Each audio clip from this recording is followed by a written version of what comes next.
Good afternoon. It is 4 p.m. here in South Korea. I am Arirang News, AI anchor, Arirang. President Yoon says North Korea's attempts to divide the nation and interfere with the upcoming election only make South Korea unite more tightly, referring to the North's latest missile provocation. The remarks came as he opened a cabinet meeting on Tuesday morning at Sejong Government Complex.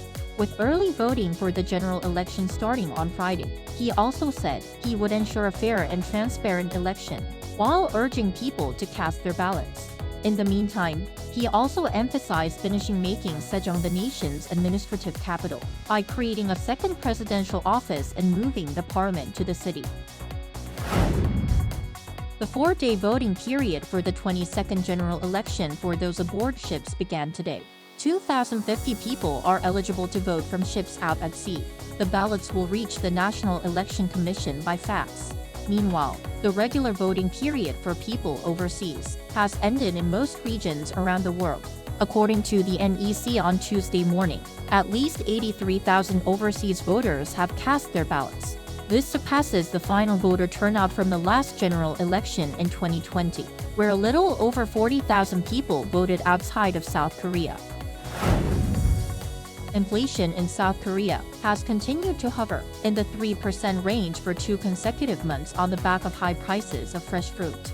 Data from Statistics Korea released on Tuesday shows that the country's consumer price index, a key gauge of inflation, rose 3.1% in March compared to the same month the year before.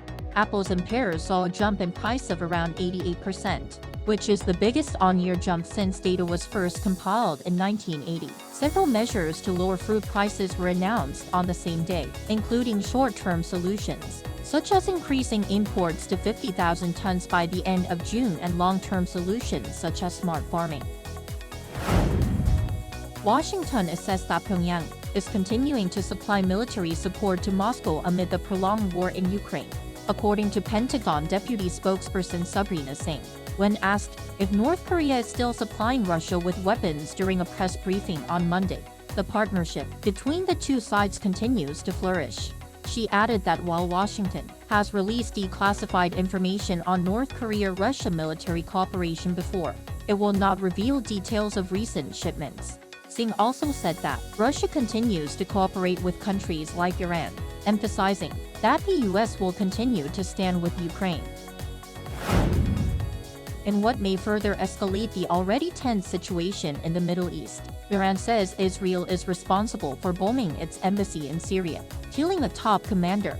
According to local media, the Iranian embassy in Damascus was bombed, with Israeli warplanes suspected of being responsible. Tehran claimed that the attack killed 7 military advisors, including 3 senior commanders.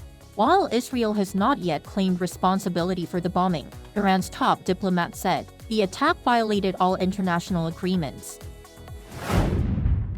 That is all for today. Thanks for watching.